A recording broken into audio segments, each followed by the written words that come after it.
தங்களுடைய தொண்டர்களுக்கு தம்பிமார்களுக்கு உத்வேகம் அளிக்கணுங்கிற நோக்கம் அவர்கிட்ட ரொம்ப தெளிவா இருக்குது. தேர்தல் அரசியல் என்பது ஒரு அரசியல் கிடையாது. அரசியலுக்குள்ள ஒரு பகுதி தான் தேர்தல் முடிவுகள், எண்ணிக்கை, எம்எல்ஏ, எம்பிங்கிறது. அதை தாண்டி அரசியல் என்ன? அவர் இடத்துல சொல்றாரு, அற்ப தேர்தல் வெற்றி தோல்விகளுக்காக நாம நடத்துற கட்சி கிடையாது, நம்ம தொண்டர்கள் அப்படி கிடையாதுன்னு அவர் சொல்லும் போது அவருக்கு எழக்கூடிய ரெஸ்பான்ஸ் இருக்குல்ல, அதுதான் நமக்கு எப்போதுமே செய்தியை உணர்த்தும். அவங்க துவண்டு போயிருக்கிறாங்களா இல்லையா அப்படிங்கிறது. நேற்று கூட நிறைய பேர் எழுதியிருந்தாங்க, அந்த முள்ளிவாய்க்கால் இனப்படுகொலை நாளில் போயிட்டு தமிழ் பேரணி எழுச்சி பொதுக்கூட்டத்தில் விஜயை பத்தி ஒரு நடுகளை தான் பேசினாரு. தமிழ் தேசியமும் திராவிடமும் இந்த மண்ணின் இரு கண்கள் என்று பேசிய மரியாதைக்குரிய முதலமைச்சர் விஜய் அவர்கள் முள்ளிவாய்க்கால் நினைவுகளை இதயத்தில் ஏந்தோம்னு பேசுறாரு. ஏன் இனப்படுகொலை வார்த்தையை பயன்படுத்தல? 6 மணிக்கு தான் போட்டார் ட்வீட். எனக்கு கேட்டீங்கன்னா அதுலலாம் ஒன்றும் பெரிய அரசியல் இல்லை. நீ இனப்படுகொலைன்ற வார்த்தையை நீங்க பயன்படுத்தி இருக்கணும்னு நான் விரும்புறேன். உண்மையான ரியல் எதிர்கட்சியாக செயல்பட போவது திமுகவா நாம் தமிழராங்கிறதா இப்ப போட்டி. அரசியல் பேரவை நேயர்களுக்கு வணக்கம். நான் உங்கள் பிருந்தா சங்கர். இன்று நம்மோடு சிறப்பு விருந்தினராக இணைந்திருப்பது ஊடகவியலாளர் அருள்மொழிவர்மன் அவர்கள். வணக்கம். வணக்கம் மேடம். எப்படி இருக்கீங்க? நலமா இருக்கேன். அதாவது 2026 சட்டமன்ற தேர்தலுக்கு பின்பு முதல் முறையாக, அந்த தேர்தல் முடிவுக்கு பின்பு முதல் முறையாக சீமான் அவர்கள் நேற்று அந்த ஒரு பொதுக்கூட்டம், அதாவது மாவீரனால அவங்களுக்கு இரங்கல் கொடுக்கிற அந்த பொதுக்கூட்டத்துல பல விஷயங்கள் முன் வச்சு பேசியிருக்கிறாரு. அவர் பேசின நேத்து பேச்சுகளை நீங்க எப்படி பாக்குறீங்க சார்? இது எந்த அளவுக்கு எடுத்து செல்ல போறாரு சீமான் அவர்கள்? இல்ல, அவருடைய 1 மணி நேரம் பேச்சையும் முழுசா கேட்டிருந்தோம் அப்படின்னா நமக்கு சில விஷயங்களை அவர் குறிப்பால் உணர்த்த விரும்புகிறாருன்னு தெரியுது. பல செக்ஷனா அதை பிரிக்கலாம். விமர்சனங்கள் அவர் மேல வைக்கிறது வந்துட்டு தான் இருக்கும். சில பேர் அதை சரியா அவர் மேல எதிர் நிலையில இருக்கிறவங்க வேற மாதிரி வைப்பாங்க, ஆதரவு நிலையில இருக்கிறவங்க வேற மாதிரி வைப்பாங்க. நம்ம நியூட்ரலா பார்க்கணும். அவருடைய ஒன் ஹவர் ஆஃப் ஸ்பீச்சை நீங்க எடுத்து டீகோட் பண்ணீங்க அப்படின்னா தங்களுடைய தொண்டர்களுக்கு தம்பிமார்களுக்கு உத்வேகம் அளிக்கணுங்கிற நோக்கம் அவர்கிட்ட ரொம்ப தெளிவா இருக்குது. அது எந்த இடத்துல புரிஞ்சுக்க முடியும் உங்களால அவங்க பார்க்கறவங்களுக்காக சொல்றேன். அவர் இடத்துல சொல்றாரு, அற்ப தேர்தல் வெற்றி தோல்விகளுக்காக நாம நடத்துற கட்சி கிடையாது, நம்ம தொண்டர்கள் அப்படி கிடையாதுன்னு அவர் சொல்லும் போது அவருக்கு எழக்கூடிய ரெஸ்பான்ஸ் இருக்குல்ல, கிரவுண்ட்ல இருந்து அந்த தொண்டர்கள் மத்தியிருந்து வரக்கூடிய ரெஸ்பான்ஸ் இருக்குல்ல, அதுதான் நமக்கு எப்போதுமே செய்தியை உணர்த்தும். அவங்க துவண்டு போயிருக்கிறாங்களா இல்லையா அப்படிங்கிறது. அவங்க அட போங்க நான் கிளம்புறேன்னு போனாங்களா? சத்தம் போடுறான், உறக்க குரல் எழுப்புறான், ஓங்கி ஒலிக்கணும்ன்ற எண்ணம் அவங்ககிட்ட தெரியுது.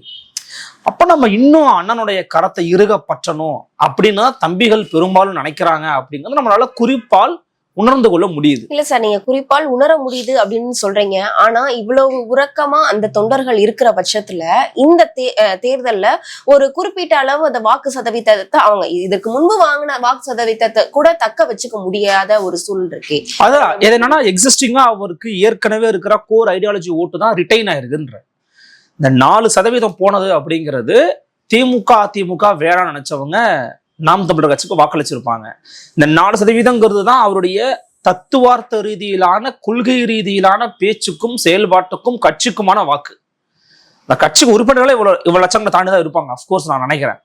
அப்ப அதை தாண்டியான ஒரு வாக்கை அவங்க வாங்க முடியாம போனதுக்கு காரணம் விஜய் ஏற்படுத்திய தாக்கம் தான். அதுல உங்களுக்கு ஒன்றும் சந்தேகமே இல்லை. அதான் அவரே ஒத்துக்கிறாரு. அப்போ என்ன சொல்றாருன்னா, நான் நிறைய பாடம் எடுத்திருக்கேன்டா, ஆனா எனக்கு பயங்கரமா பாடம் எடுத்துட்டீங்க. அது என்ன பாடம்? ஐடியாலஜி தேவையில்ல, இமேஜ் தேவை.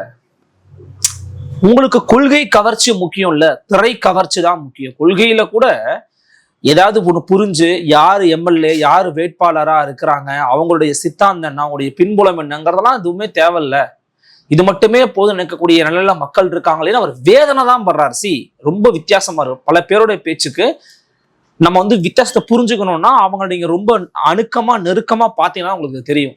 நான் பார்த்து அனலைஸ் பண்ண வரைக்கும் ஒரு ஆதங்கத்தை கொட்டுறாரு. அது ஆதங்கத்தை கொட்டதான் செய்வாங்க. அதாவது கோபம் இருக்கிறதுலதான் குணம் இருக்குன்ற மாதிரி சில பேர் சொல்லுவாங்க. உண்மையோ போயோ தெரியாது. பட் அவர்கிட்ட ஒரு ஆற்றாமை, ஒரு கோபம் இருக்குது. அது இயல்பா வரக்கூடியது தானே. அது எப்படி இல்லாம போகும் நீங்க நினைக்கிறீங்க? அவர் முதலமைச்சர் ஆகிறார். முதலமைச்சர் ஆன பிறகு நிறைய பேரை போய் சந்திக்கிறாரு. ஒரு ஆரோக்கியமான அரசியல் தான் அது, மாற்று கருத்தே இல்லை. முதலமைச்சர் விஜய் அவர்களுக்கு மனமார்ந்த வாழ்த்துக்களை நம்ம தெரிவிக்கிறோம். ஆனா அவர் யாரெல்லாம் போய் பார்த்தாருன்னு பாத்தீங்களா? டாக்டர் அன்புமணியை போய் பார்த்தாரு. ஒரு எம்எல்ஏ வச்சிருக்காங்க, 4 எம்எல்ஏ வச்சிருக்காங்க. அதிமுகவின் சில பேரை ஒரு கேங்கை போய் பார்க்குறாரு. பிளவுபட்ட அணிதான் போய் பார்க்குறாரு.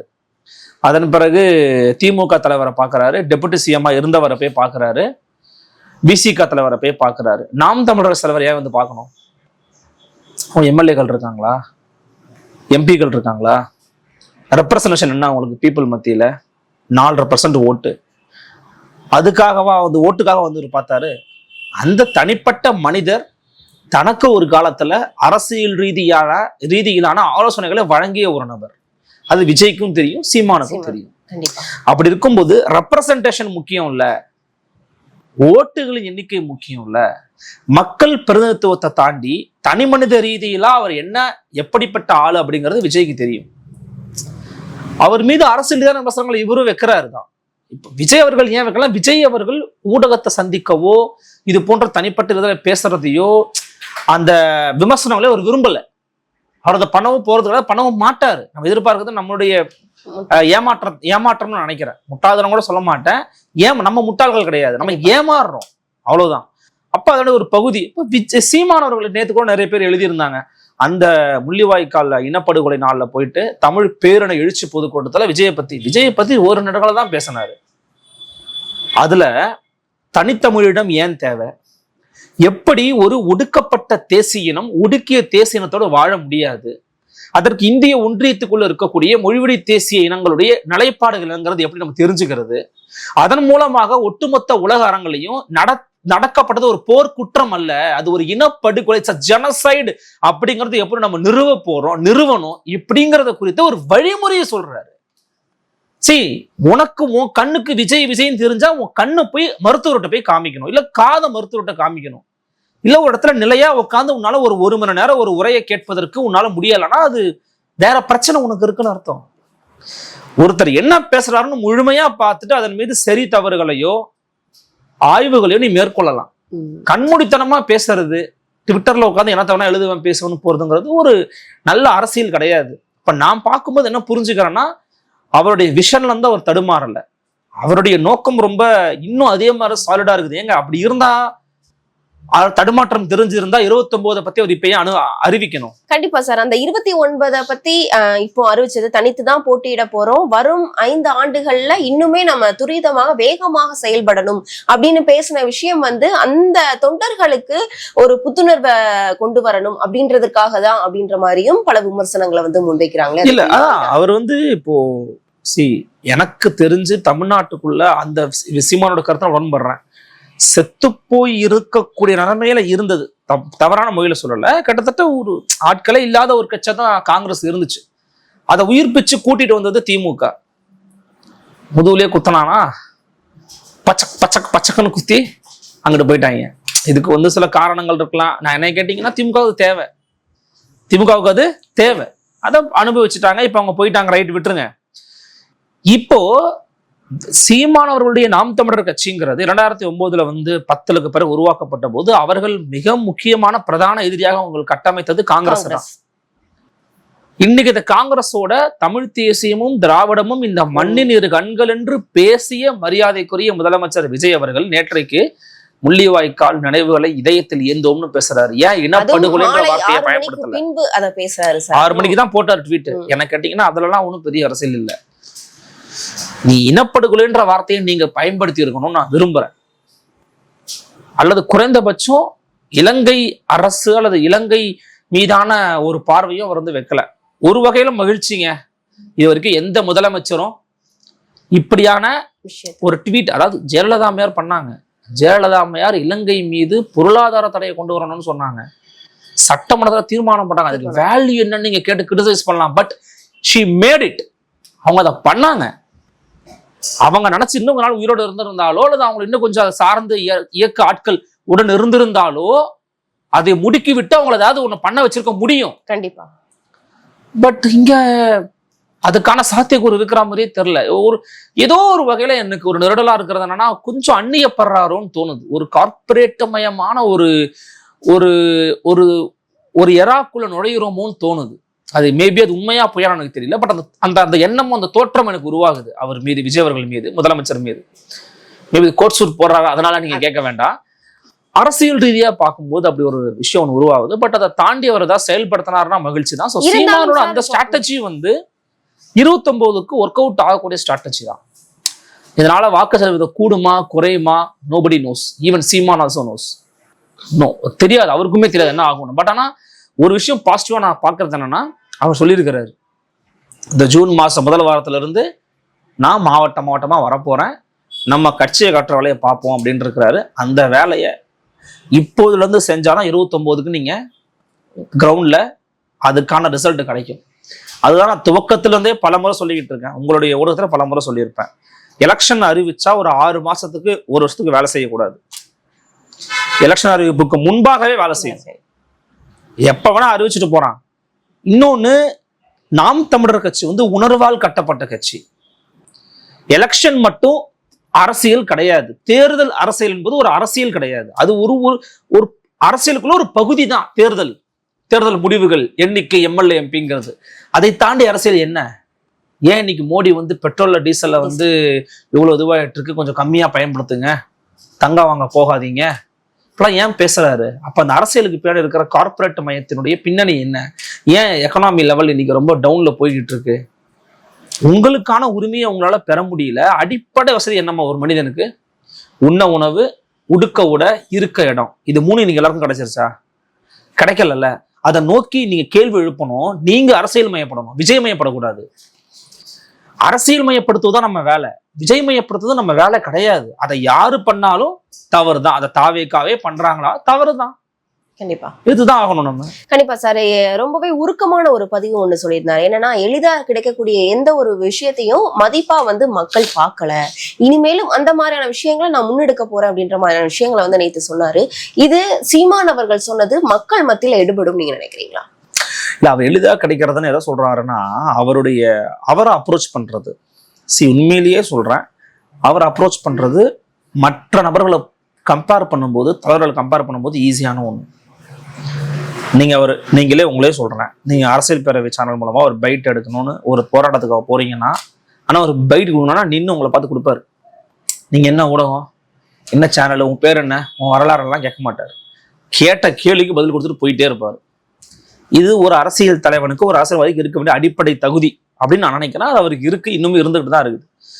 அவர் நினைக்கிறாருன்னா, நீங்க இந்த மாதிரி தொடர்ச்சியா என்னை கேட்டீங்க, பேசுனீங்க, எங்கிட்ட மட்டும் கேட்டீங்களா மைக்க காட்டி, மற்றவங்கள்ட்ட கேட்கல. குறிப்பா முதலமைச்சர் விஜய் அவர்களை நோக்கி மைக்கையா நிட்டல, அதுக்கான வாய்ப்பை அவர் ஏற்படுத்தல. இன்னும் கேட்டா ஒரு செய்தியை சொல்றாங்க, விஜய் அவர்கள் பிரஸ்ஸை மீட் பண்ண வேண்டாம் அப்படின்னு முடிவெடுத்ததுக்கு காரணமே சீமான் அவர்களுடைய பிரஸ் மீட்ஸ் தான் சொல்றாங்க. அவரையே இவ்வளவு கேள்வி கேட்கறாங்க, எல்லாத்துக்கும் பதில் சொல்லக்கூடிய அவரையே இவ்வளவு கேள்வி கேட்டு அவரை வந்து எமோஷனல் ஆக்கி உணர்ச்சி வயப்பட்டு விட்டுறாங்க. அப்ப நான் வந்து எமோஷனலான ஒரு ஆளு, என்னைய கேள்வி கேட்டாங்கன்னா நான் கண்டிப்பா எமோஷனல் ஆயிடுவேன், அதாவது தகராறாகும். அதனால நான் சந்திக்க கூடாது. அவரு இதுக்கு பிறகு சந்திக்க மாட்டாரு. இப்ப நம்ம நியூ எரால இருக்கிறோம். அப்படிதான் அவர் பேச நினைச்சாருன்னு வச்சுக்கோங்க, எதுல பேசுவார் சொல்லுங்க? தனியா வீடியோ போடுவாரு, இல்லைன்னா படம் நடிச்சிருவாரு, அவ்வளவுதான். அவருக்கு சிம்பிள் வி, அவ்வளவுதான். கண்டிப்பா சார். இதற்கு முன்பு வந்து நீங்க சொல்லியிருந்தீங்க, விஜய் அவர்கள் வந்து கார்பரேட் அரசியலை நோக்கி நகர்றாரு அப்படின்னு என்னுடைய பார்வையா இருக்கு, அப்படி தோணுது அப்படின்னு சொல்லிட்டு, இப்போ இன்னும் வரும் காலங்கள்ல இந்த, அதாவது உங்களுக்கு தோன்ற மாதிரி கண்டிப்பா நிறைய பேருக்கு தோன்றதுக்கு வாய்ப்பு இருக்கு, இன்க்ளூடிங் சீமான் அவர்களுக்கும் கூட தோன்றதுக்கு வாய்ப்பு இருக்கு. ஏன்னா ஆஃப்டர் ஒரு பிரஸ் மீட் கொடுக்கறதுக்கே இந்த ஒரு முரண் இருக்குது அப்படின்னு நீங்க வந்து சொல்லும் போது, இதுக்கப்புறம் விஜய் அவர்களை எந்த மாதிரியான விஷயங்கள் எல்லாம் தாக்க இருக்கிறாரு சீமான் அவர்கள், வீரியம் கொண்டு அப்படின்னு மிகப்பெரிய கேள்வியா இருக்கு சார். எப்படி வந்து இல்ல, அவர் ஒரு 6 மாசத்துக்கு பெருசா எதுவும் அட்டாக் பண்ண மாட்டாரு. நேத்தே கூட பாத்தீங்கன்னா அவருடைய துவக்க நாள் பேச்சு வந்து அதை பத்தி இன்னைக்குதான் பேசுறாரு. ஏன்னா இன்னைக்குதான் நேரம் கிடைச்சிருக்கு, இன்னைக்குதான் அவர் மக்களை மீட் பண்றாரு, ஊடகங்களை அதை செய்தியாக்குவாங்க. அப்ப அதுல அவர் என்ன சொல்றாருன்னா, 1 லட்சம் கோடி கடன் இருக்குன்னு இப்ப சொல்றீங்க, உங்களுக்கு ஆட்சிக்கு வரும்போதே தெரியும், நீங்க வந்து அறிவிக்கை கொடுக்கும் போதே உங்களுக்கு தெரியும் 2500 ரூபாய் கொடுக்க முடியுமா முடியாதா, கஜானா நிலைமை எப்படி இருக்கு உங்களுக்கு தெரியும். எந்த கஜானாவும் காலி ஆகாது, முதல்ல புரிஞ்சுக்கோங்க. கஜானா காலிங்கிறது சுத்த போய், கஜானா காலிலாம் கிடையாது. ஒரு அரசுக்குன்னு இருக்கக்கூடிய காசு அப்படிதான் இருக்கும், காலி ஆகாது. ஆனா என்ன புரிஞ்சிருந்திருக்கலாம் விஜய் அவர் முதலமைச்சர் அவர்கள்னா, கொடுக்க முடியாது முன்கூட்டி. அதனாலதான் சீமான் கேட்கிறாரு, ஒரு எக்கனாமிக்ஸ் படிச்சவர், ஓகேங்களா, பொருளாதாரத்துல பட்டம் வாங்கினவர்.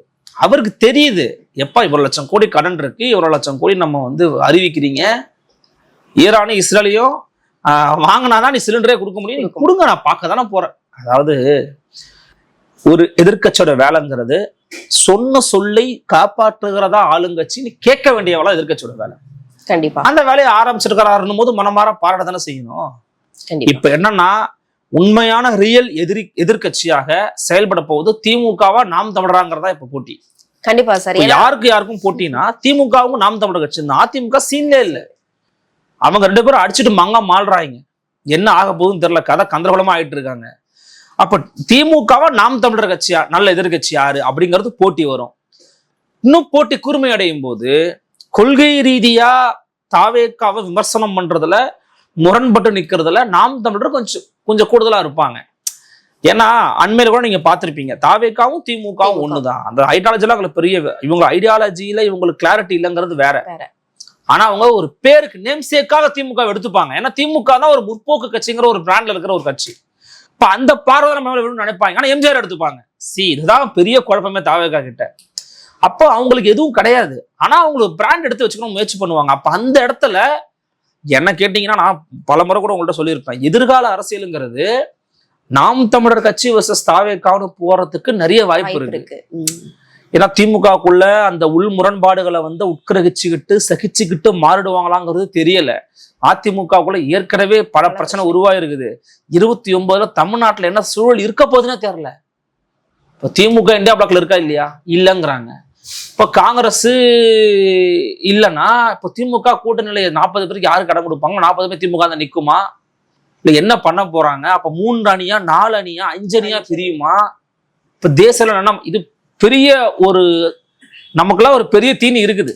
கண்டிப்பா சார். அதே மாதிரி பாத்தீங்க அப்படின்னா இந்த சட்டமன்ற தேர்தலுக்கு முன்பு அந்த அதாவது ஆளும் கட்சியாக யாரு வரப்போறா அப்படின்றதுக்கு தான் மிகப்பெரிய அளவுல போட்டி இருந்தது. திமுக, அதிமுக, அப்புறம் நாம் தமிழர், டிவிகே அப்படின்ற ஒரு இருந்த நிலை அப்படியே டோட்டலா இந்த தேர்தல் முடிவுக்கு பின்பு இப்ப ஆளும் கட்சியா தாவேக்கா இருக்கு. இப்போ இந்த தாவேக்காவை இது இனி வரும் காலங்கள்ல இந்த 5 ஆண்டுகள் தான் கடுமையா உழைக்கணும், இன்னும் வீரியம் கொண்டு நம்ம செயல்படணும் அப்படின்னு சொல்லியிருக்காரு. முக்கியமா இப்ப அந்த தாவேக்காவோட காங்கிரஸ் கூட்டணி இருக்காங்க. ஏன்னா திமுகவை முதுகுல குத்திட்டு காங்கிரஸ் இருக்காங்க. இப்போ எப்படி தாவேக்காவை சீமான் அவர்கள் மிக பெரிய அளவுல எதிர்க்க போறாரு அப்படின்றத கேள்வியா இருக்கு. எந்த அளவுக்கு அவருடைய முன்னேற்பாடுகள்லாம் இருக்கும் சார்? இல்ல, செயல்பாடுகள் அடிப்படையில் தான் எதிர்ப்பாங்க. ஃபார் எக்ஸாம்பிள் எங்கேயாச்சும் இவங்க தடுமாறுறாங்களாங்கிறத செக் பண்ணிட்டே இருப்பாங்க. ஏன்னா இவர் போதை ஒழிப்பை பத்தி பேசியிருந்தாரு, பரந்தூர் ஏர்போர்ட் வராதுன்னு சொல்லி இருந்தாரு, 8 வழிச்சாலை வராம தடுப்போம்னு சொல்லி இருந்தாரு, ஸ்டெர்லைட் வரக்கூடாதுன்னு சொல்லி இருந்தாரு. இப்போ ஸ்டெர்லைட்டுடைய நேத்துக்கு பேசும்போது கேட்டிருப்பீங்களே, சீமான் சொன்னார், அனில் அகர்வால் டைரக்டா ஒரு போஸ்ட் போடுறாரு. அதை தான் அவர் சொல்றாரு, கார்பரேட்டுகளுக்கு நாம் தமிழர் கட்சி எப்போது எதிரியா தான் இருக்கும். ஏன்னா நீங்க மண்ணு, நீரு, சோறு, உயிர், காத்து, மழைன்னு பேசிட்டு இருந்தீங்கன்னா அவனுக்கு அதெல்லாம் பிடிக்காது. ஏன் அடிமுல்ல கை வைக்கிற, என் காசு நான் பாக்குற இடமே அதுதான், அதை சீமான் பாதுகாக்கணும்னு பேசினா அது அவங்களுக்கு பிடிக்காதுதான். ஸோ கார்பரேட்ஸுக்கு யாரை பிடிக்கும்னா, ஓகே, ஒரு மேலோட்டமா எலைட் பாலிடிக்ஸை வேற ரூட்ல கொண்டு போய் சேர்க்கிறவங்கள பிடிக்கும். நீங்க உண்மையிலே சொல்லுங்க, இப்போ விஜய் அவர்கள் முதலமைச்சர் ஆயிட்டாரு, தாவேக்கா ஆட்சி பிடிச்சிருச்சு, வாழ்த்துக்களை ஒரு பக்கம் வைங்க. எப்படி பிடிச்சாங்க, என்ன பண்ணாங்க? ரெண்டுமே இருக்கு.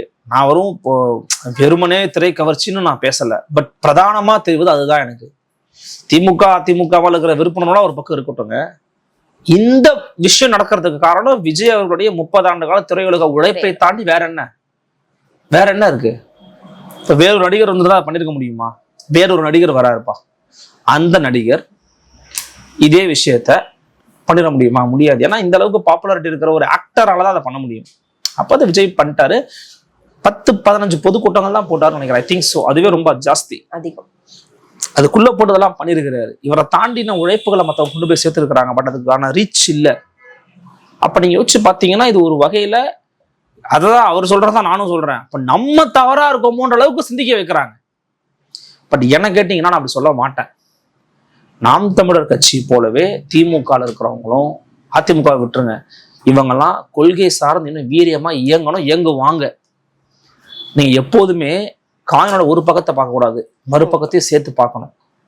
தாவேக்கா வாங்கின ஓட்டுகள் எவ்வளவு? 1,77,00,000.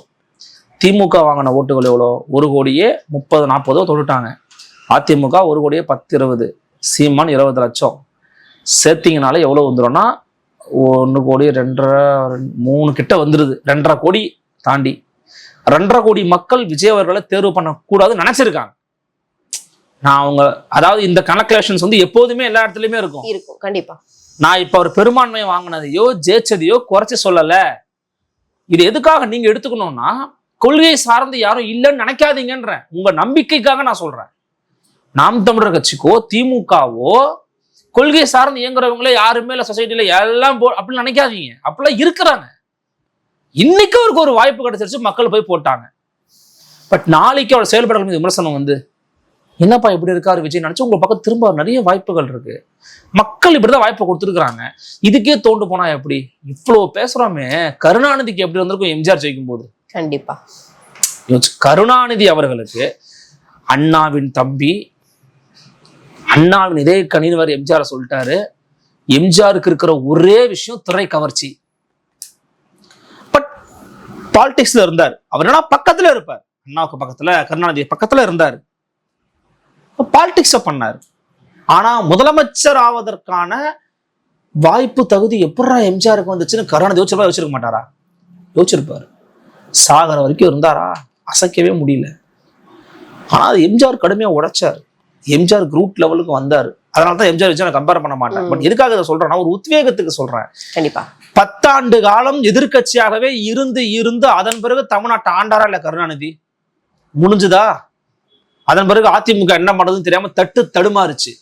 அப்புறம் திருப்பி ஒரு திரைக்க வச்சு தேவைப்பட்டுச்சு ஜெயலலிதா அம்மையார். திருப்பி தடுமாறுச்சு. இப்போ சுக்கலா செங்கலா உருவிக்கிட்டு இருக்காங்க அதிமுகவை. அதே திரைக்கவர்ச்சி மூலமா தாவேகா பண்ணிக்கிட்டு இருக்கு. அப்ப என்ன சிக்கல் வருதுன்னா, நாம் தமிழர் கட்சியும் திமுகவும் துவண்டு போக கூடாதுன்னு நான் நினைக்கிறேன். நீங்க நினைக்கலாம் என்ன சார் இங்க போய் திமுக சேர்த்துக்கிறீங்கன்னு. திமுக சரியோ தப்போ அவங்களுக்கு they have stick on ideology. But ஆனா வந்து இப்ப சட்டமன்றத்துல பாத்தீங்கன்னா அந்த அளவு, அதாவது ஆளும் கட்சியை கடுமையா எதிர்க்கக்கூடிய ஒரு சூழல்ல இந்த திமுக எதிர்கட்சியான திமுக கட்சி இல்ல அப்படின்னு நீங்க யோசிச்சு பாருங்க. இன்னும் ஒரு மாசம் கூட ஆகல. நான் சொல்றேன், ஒரு 6 மாசமாவது ஆகணும். இது உங்களுக்கு ஹனிமூன் பீரியட் மாதிரி அவங்களுக்கு. ஒரு 6 மாசம் அவங்க நீங்க என்னென்ன கோப்புகளை யாரு எப்படி பேசணும் செய்யணும்னு தெரிஞ்சுக்கிறதுக்கே 1 வருஷம் கடந்து போயிருங்க. கண்டிப்பா. நம்ம வந்து எடுத்தவங்க ஒருத்தம் விஜய் அவர்களையோ தாவேக்காவிட விமர்சனம் பண்ண முடியாது. முதலமைச்சர் அவர்களுக்கு நம்ம ஒரு 6 மாசமா டைம் கொடுக்கணும். இப்ப நான் அவரை திட்டுறதுனால நான் யோக்கியன்னு, நான் அவரை ஆதரிக்கிறனால யோக்கியன்னா காட்டுறதுக்கு நாம அதை மாதிரி வேலையை நம்ம பண்ணவே கூடாது. சக ஊடகவியலாளராக நம்ம அதை பண்ணக்கூடாது. ஒரு 6 மாசம் வெயிட் பண்ணுங்கன்ற. அவர் 6 மாசம் ஃப்ரீயா விடுவோம். மற்றவங்கள கமெண்ட் பண்றது, விமர்சனம் என்பது வேறு, கருத்து என்பது வேறு. இப்ப சீமான் சொல்றது என்ன? வெயிட் தம்பி கொடுங்க தம்பி, நான் பார்க்க தானே போறேன்றாருல. அவரே ஒரு கட்சியின் தலைவரை வெயிட்ல பண்றாரான்னு பாப்போன்றாரு. அப்ப நம்மளும் பண்றாரான்னு பார்க்க தான் செய்யணும். ஒரு 6 மாசம் வெயிட் பண்ணுவோம். என்னென்ன சேஞ்சஸ் பண்றாரு? பிரஸ் மீட் பண்றாரா? போலீஸ் சிஸ்டம் சேஞ்ச் பண்றாரா? பாதிக்கப்பட்ட மக்கள் நிக்கிறாரா? ஆர்ப்பாட்டங்கள் போராட்டங்கள் நடக்குதா? டீச்சர்ஸ் எல்லாம் வெளில வராங்களா? தூய்மை பணியாளர்கள் வெளியில வராங்களா? பார்ப்போம். பார்க்கத்தானே போறோம். அப்புறம் அவர் 6 மாசம் டைம் கொடுப்போம். கண்டிப்பா. நீங்க 6 மாசம் டைம் கொடுக்கணும்னு சொல்றீங்க. ஆனா சிறந்த எதிர்கட்சியா மக்களுக்கே வந்து ஒரு கேள்வி எழ ஆரம்பிச்சிருச்சு. சிறந்த எதிர்கட்சியா திமுக இல்ல அதிமுக திகழுமா? ஆளும் கட்சிக்கு எதிராக எதிர்கட்சியா திகழுமா அப்படின்னு. ஏன்னா இப்போ நேத்து நடந்த பொதுக்கூட்டத்திற்கு பின்பு வந்து சிறந்த எதிர்கட்சியா வந்து கண்டிப்பா நாம் தமிழர் கட்சி இருக்கும். இல்ல அப்படின்னா நீ வரும் காலங்கள்ல அண்ணாமலை அவர்களை வந்து கொண்டு வரதுக்கு வாய்ப்பு இருக்கு அப்படின்ற மாதிரியான விமர்சனம்லாம் நேத்து நடந்த மாநாட்டிற்கு பின்பு பாத்தீங்க அப்படின்னா சமூக ஊடகங்கள்ல பல விஷயங்கள் பேசப்படுதே. இதை நீங்க எப்படி பாக்குறீங்க? இல்ல, நாம் தமிழர் கட்சி அந்த கட்சி வந்து ஆளுங்கட்சிக்கு எதிர்கட்சியா தான் செயல்படும். அவங்க மட்டும் இல்ல, ஊடகங்களும் அதான் செய்யணும். திமுகவும் அதான் செய்ய போகுது. அதிமுகவும் அதான் செஞ்சிருக்கணும். இல்ல, அதாவது திமுக அதிமுகவை விட நாம் தமிழர் கட்சி ரொம்பவே வேகமா இல்ல, அதை வீரியமா அவங்க செயல்படணும்னு நான் நினைக்கிறேன். இப்ப செயல்படுறாங்களா இல்லன்னு எனக்கு தெரியாது. ஆனா அதிகமா தாவேகா விமர்சனம் பண்றது வந்து பாத்தீங்கன்னா நாம் தமிழர் கட்சி தான். இடங்கள் செயல்பாடுகள் சார்ந்து விமர்சிக்கிறாங்க. அந்த கட்சியினுடைய செய்தி தொடர்பாளர்கள் மற்றவர்களா செயல்பாடு விமர்சிக்கிறாங்கல்ல, அதை பண்றாங்கல்ல. அப்போ நம்ம பார்க்கும்போது திமுகவும் பண்றாங்க தான். பட் ஏன் நமக்கு அது பெருசா? ஆக்சுவலி சட்டமன்றத்துக்குள்ள திமுகவினுடைய இப்போ என்ன பொறுப்புல இருக்காருன்னு மறந்துட்டேன், திரு உதயநிதி அவர்கள் வந்து எதிர்க்கு செல்வராக இருக்காரு இல்லையா, அவர் பேசுற பேச்சு கொஞ்சம் நுணுக்கமா தான் இருக்குது. பட் செயல்பாட்டு ரீதியா எனக்கு தேவை. கண்டிப்பா செயல்பாடு ரீதியா எப்படின்னா, கிரவுண்ட்ல என்ன பண்றாங்க, இறங்கி தாவேக்கா வந்து என்ன பண்றாங்க. திமுக ஆட்சியின் போது நீங்க மீடியாஸ் வச்சு நெரேட்டிவ் செட் பண்ணீங்க. இப்ப என்ன பண்ண போறீங்க? ஏன்னா உங்க மீடியா ஒரு 20 மீடியா இருந்துச்சுன்னா அவங்ககிட்ட 2000 சோசியல் மீடியா இருக்கு. அவன் புட் டம்ப் பண்றதுல நீங்க பண்ற நெரட்டிவா சுக்கலா உடையுது. அப்ப அது எப்படி நீங்க மீட் அவுட் பண்ண போறீங்கன்ற கேள்வி திமுக கிட்ட இருக்குது. நாம் தமிழர் கட்சிக்கு அப்படி இல்லை. அவங்க எப்போதும் ஒரே மாதிரிதான் இருக்காங்க, அவங்க ஒரே மாதிரி செயல்படுறாங்க. அது என்ன அவங்க தீவிரப்படுத்தணும்னு நான் நினைக்கிறேன்.